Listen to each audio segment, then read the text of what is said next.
रात का गहरा अंधेरा था। तेज हवाओं से पेड़ डरावनी आवाज के साथ झूम रहे थे। गांव के कोने में एक पुराना खंडहर था। वो इतना पुराना था कि लोग दिन में भी उसके पास जाने से डरते थे। उसकी दीवारों पर पुरानी दरारें बनी हुई थीं। टूटी हुई दीवारें किसी अंधेरी सुरंग जैसी लगती थीं। अंदर से हमेशा ठंडी हवा चलती रहती थी और कभी-कभी एक अजीब सी खुशबू महसूस होती थी। लोग कहते थे वहां भूत रहता है। कभी सफेद साया, कभी लंबी परछाई, कभी हवा में उड़ता हुआ कोई रूप। किसी ने कहा कि उसने भूत को रोते हुए सुना था और किसी ने कहा कि उसकी आंखें लाल थीं।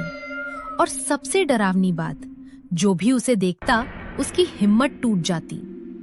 कई लोग डर के मारे रात भर सो नहीं पाते थे। बच्चे शाम होते ही घर के अंदर छुप जाते थे। एक रात रामू वहां गया। उसके दोस्त उसे रोक रहे थे, पर रामू ने किसी की बात नहीं सुनी। अचानक हवा तेज हुई, जैसे किसी ने जोर से चीख मारी हो। रामू के कदम एक पल के लिए रुक गए। उसने देखा एक रोशनी जैसा साया हवा में बिना पैरों के तैर रहा है।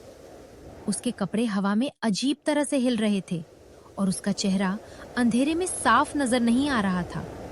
वो धीरे धीरे रामू के करीब आ रहा था। रामू घबराकर वहां से भाग गया। उसके पैर कांप रहे थे।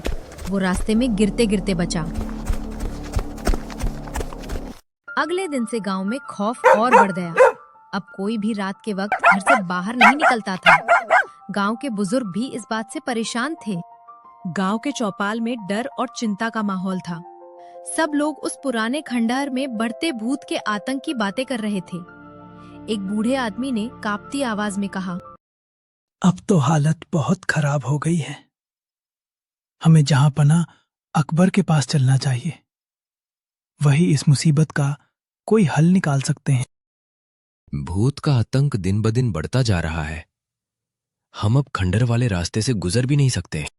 न हम दूसरे गांव या शहर जा पा रहे हैं, न ही अपने खेतों तक पहुंच पा रहे हैं। सारे काम ठप पड़े हैं और गांव के लोग डर के साए में जी रहे हैं।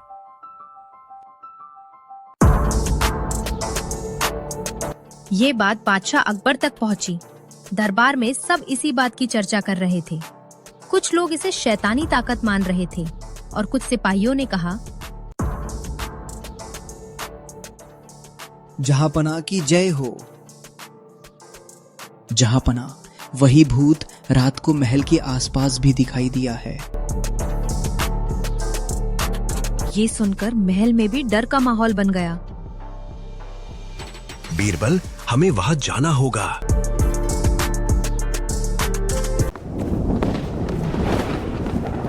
अकबर और बीरबल रात को खंडहर पहुंचे। उनके हाथ में मशालें जल रही थीं। अंधेरा इतना गहरा था कि कुछ दूर तक भी साफ दिखाई नहीं दे रहा था। हर कदम पर जमीन से आवाज गूंज रही थी। अचानक एक भूत हवा में हिलता दिखाई दिया। उसका साया दीवार पर और भी डरावना लग रहा था। बीरबल धीरे धीरे आसपास देखने लगा। उसकी आंखों में शक था।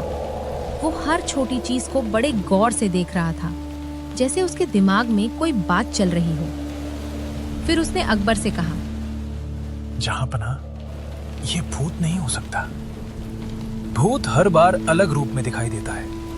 कल गांव वालों ने कहा कि भूत लंबा और पतला था। आज हमने देखा कि ये गोल मटोल सा है। अगर ये सच में भूत होता तो इसका एक ही रूप होता, पर यहाँ कोई हर रात अपना रूप बदल रहा है, जैसे कोई इंसान अलग अलग कपड़े पहन रहा हो। बीरबल, आपका अंदाजा बिल्कुल सही है। हमें भी यही लग रहा है। बीरबल ने जमीन की तरफ इशारा किया और धीरे से मुस्कुराए। जहांपना, ये भूत कभी जमीन पर नहीं होता। लोग भी भूत को हमेशा हवा में ही देखते हैं। इसका मतलब ये हो सकता है कि कोई ऊपर से लटक कर या किसी सहारे से चल रहा हो, ताकि वो भूत जैसा लगे।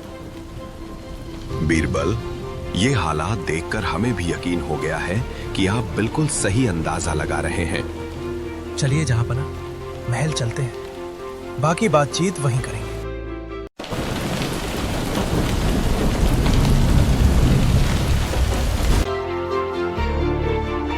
रुकिए जहांपना, ये देखिए, यहां मिट्टी बिल्कुल साफ है, कोई पैरों के निशान नहीं। मुझे लगता है कि एक बार हमें खंडहर के पीछे भी देख लेना चाहिए। ये देखिए जहांपना, बांस के पतले टुकड़े भी यहां पर हैं और एक जगह से जमीन थोड़ी धसी हुई है। ये कोई आम निशान नहीं है जहांपना, लगता है जैसे यहां से कोई रोज आता जाता है। जहांपना, मुझे लगता है ये खंडहर का भूत सिर्फ लोगों को डराने के लिए है, असली राज इसके पीछे छुपा है। हमें भी यही लग रहा है। ये देखिए जहांपना, इस खंडहर में एक रास्ता है। ये रास्ता सीधे महल के पुराने हिस्से तक जाता था, जिसके जरिए वो भूत महल में आता था, जिसे सिपाही ने देखा था। ये सब देख अकबर हैरान रह गए। तब बीरबल ने भूत को पकड़ने की योजना बनाई। जहांपना, मेरे पास एक तरकीब है जिससे हम भूत को बहुत आसानी से पकड़ सकते हैं। बीरबल, कैसी तरकीब? बीरबल ने भूत को पकड़ने की अपनी तरकीब अकबर को बताई। फिर कुछ सिपाही महल के उस हिस्से में छुप गए जहां खंडहर का रास्ता आता था और रात का इंतजार करने लगे। रात हुई, भूत फिर वहां आया। सिपाहियों ने उसे पकड़ लिया। वो कोई भूत नहीं बल्कि एक आदमी था। पतले कपड़े, हल्की डोरी और बांस के ढांचे की मदद से वो हवा में उड़ता हुआ लग रहा था और वो सीधे गुप्त सुरंग से महल में आया था। उसके साथ एक दरबारी भी पकड़ा गया।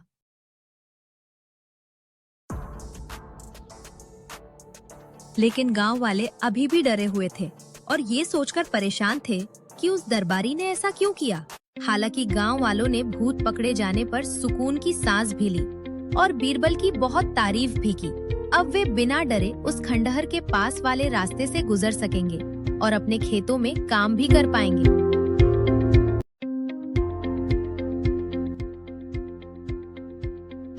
जहांपना, ये भूत इसी दरबारी की ही देन है जो महल में ही काम करता था। एक बार चोरी करता हुआ पकड़ा गया था और इसे महल से निकाल दिया गया। इसी ने ही ये योजना बनाई थी। गांव वालों को खंडहर से दूर रखने के लिए भूत से डराया ताकि कोई वहां ना आए और फिर ये गुप्त सुरंग से महल में घुसकर खजाना चुरा सके। गलती सिर्फ तुम्हारी नहीं, हमारी भी है। हमने तुम्हें पहले छोड़ दिया क्योंकि तुम हमारे ही दरबार में काम करते थे। हमें लगा था कि तुम अपनी भूल सुधार लोगे, लेकिन तुमने हमारे विश्वास को फिर से तोड़ दिया। तुमने हमें और हमारी जनता को भी बहुत परेशान किया है। अब तुम्हारे अपराध को नजरअंदाज नहीं किया जा सकता। हम तुम्हें आजीवन कारावास की सजा सुनाते हैं। सिपाहियों, इसे हमारी नजरों से दूर ले जाओ और इसे 100 कोड़े भी लगाए जाएं। जहांपनाह, मुझे माफ कर दीजिए। ये सब मैंने अपनी मर्जी से नहीं किया। पड़ोसी राजा के कहने पर मैंने ये सब किया था। मैं उनके बहकावे में आ गया और सही गलत का फर्क भूल बैठा। मेरा इरादा आपको या आपकी जनता को नुकसान पहुंचाने का नहीं था। मुझसे बहुत बड़ी गलती हो गई। अगर आप मुझे एक आखिरी मौका दें तो मैं अपनी पूरी जिंदगी आपकी सेवा में लगा दूंगा और अपनी गलती का प्रायश्चित करूंगा। कृपया मुझ पर दया कीजिए जहांपनाह। तुमने सिर्फ हमारे विश्वास को नहीं तोड़ा, बल्कि हमारी प्रजा की शांति भी छीन ली। और सबसे बड़ी बात, तुमने दूसरी बार गलती की है। किसी के बहकावे में आकर अपराध करना तुम्हारी गलती को छोटा नहीं बना देता। एक सच्चा इंसान सही और गलत का निर्णय स्वयं करता है। तुम्हारे आंसू अब तुम्हारे अपराधों को छुपा नहीं सकते। तुम्हें अपनी करनी की सजा भुगतनी ही होगी, ताकि भविष्य में कोई भी हमारी सल्तनत के साथ विश्वासघात करने की हिम्मत न करे। बीरबल, तुमने अपनी समझदारी से सिर्फ भूत ही नहीं बल्कि सच पकड़ा है। जहांपनाह, भूत से ज्यादा खतरनाक होती है इंसान की लालच। जब लालच इंसान के दिल पर हावी हो जाती है तो वो डर और धोखे का सहारा लेने लगता है, और यही लालच एक साधारण इंसान को भी खौफ का कारण बना देती है।